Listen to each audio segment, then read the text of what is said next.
Good morning and welcome to Thursday Thought. Well, some mornings when I have nothing else on my agenda and the weather is pleasant, I like to step out onto the back patio, our house, and just sit for a while. Now, such was the case last Saturday before it got so hot. There was a very gentle breeze, just a mile or two an hour.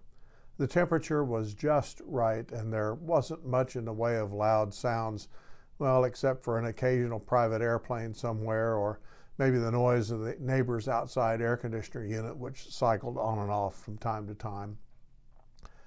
I went out shortly after getting up for the day, so I was still in kind of wake-up mode. It takes a while as one gets older to get the blood flowing and the brain engaged. That was me that morning as I went out on the back patio. For a while, I just sat in a lawn chair on the brick patio, looking around. Occasionally, someone would walk, jog, or bicycle on the path that's in the park, which is right behind us. And at times, I could hear the conversations of those in the park as they walked maybe together. But otherwise, the morning seemed dull and lifeless, just an ordinary day. However, I was mistaken, as you'll shortly hear. A man went by on an electric bicycle in the park.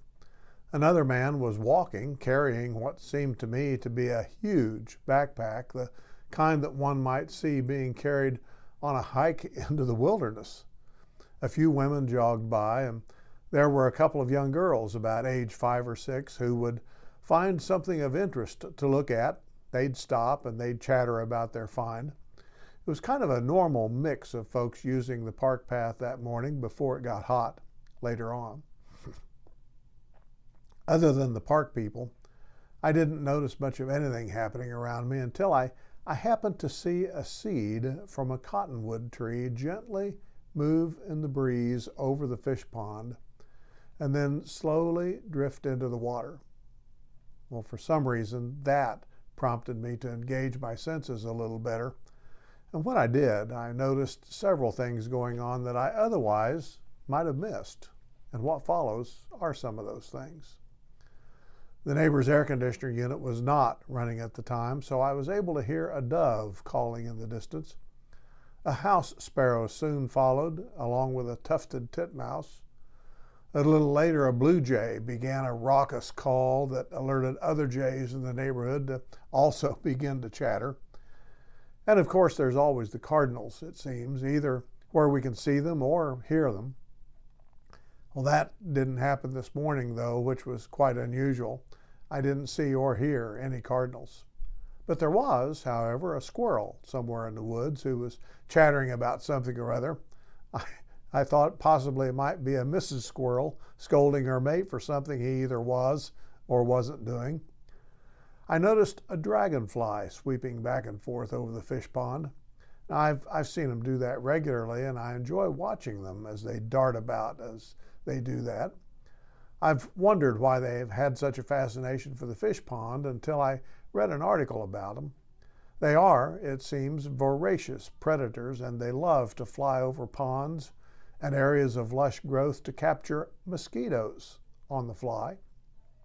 That would explain their occasional deviation from a normal flight pattern as they maneuver themselves to catch a mosquito in flight. Dragonflies are a fascinating creature. Many of them have a double set of wings that can flap independently of each other in order to give them maximum maneuverability. They can fly in any direction and almost instantly change course. They've been recorded as generating as much as 9 G-forces in sharp turns, and they can fly upwards of 30 miles an hour. Their eyes are better than ours, being able to process about 200 images a second. They can see 360 degrees around themselves, and about 80% of their brain is devoted to sight. And then I noticed the butterflies that seem to be constantly fluttering around. We are, for some reason it seems, a kind of a haven for a medium-sized white, or rather almost white butterfly that likes to flit around and land on an assortment of plants that we have in the yard. Not just one or two butterflies, and not just for a day or two. These things have been around for a couple of months now. I'll see half a dozen or more at any given time. Sometimes they even chase each other on the fly. We occasionally have other assorted butterflies, but these white ones seem to be the most prominent. I planted some parsley in a front yard flower bed this year, hoping to attract swallowtail butterflies. It seems to have worked because there are at least 3 caterpillars that I think are swallowtail caterpillars on those plants munching away. I also have milkweed for the monarchs, but I've seen a precipitous drop-off in the number of monarchs coming through. And as far as I know, I've not hosted yet any monarch eggs or caterpillars. There's still time for that, but it is growing rather short. Then there's the assorted bees that like some of the plants that we have in our yard. I'm guessing they mostly come from the park behind us because the rest of our neighborhood is, well, for the most part, well-tended yards and lawns. Smallish bees, honeybees, and even bumblebees like the pretty much constant flowering of the catmint and other flowering plants. They're gentle, and they don't seem to mind my looking at them rather close up. Some have obvious pollen pouches on their legs. You know, it's a good reminder of the variety of animal and plant life that's in this creation. Well, it was beginning to get warm, so I got up to go back inside, and as I did so, I saw a small garden snail about, half-inch in diameter or so, trudging toward me on his 1 foot on the brick patio. Now, what he was doing halfway to the house on the brick, I haven't a clue, but he was going away from anything resembling his normal habitat and probably was on his way to certain death. I carefully picked him up and took him to some foliage around the fish pond. Dropping him into the dense growth, I hoped he found a good place to munch away on whatever might be in that undergrowth. Although I didn't see any today, once in a while I see a bull snake or a garter snake either sunning himself or sauntering casually into or out of the undergrowth.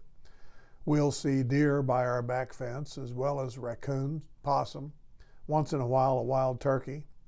We'll smell the unmistakable odor of a skunk sometimes, and we hear owls and coyotes in the late evening.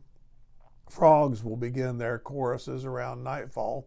Some are at our fish pond and others at the water retention pond not far from us in the park.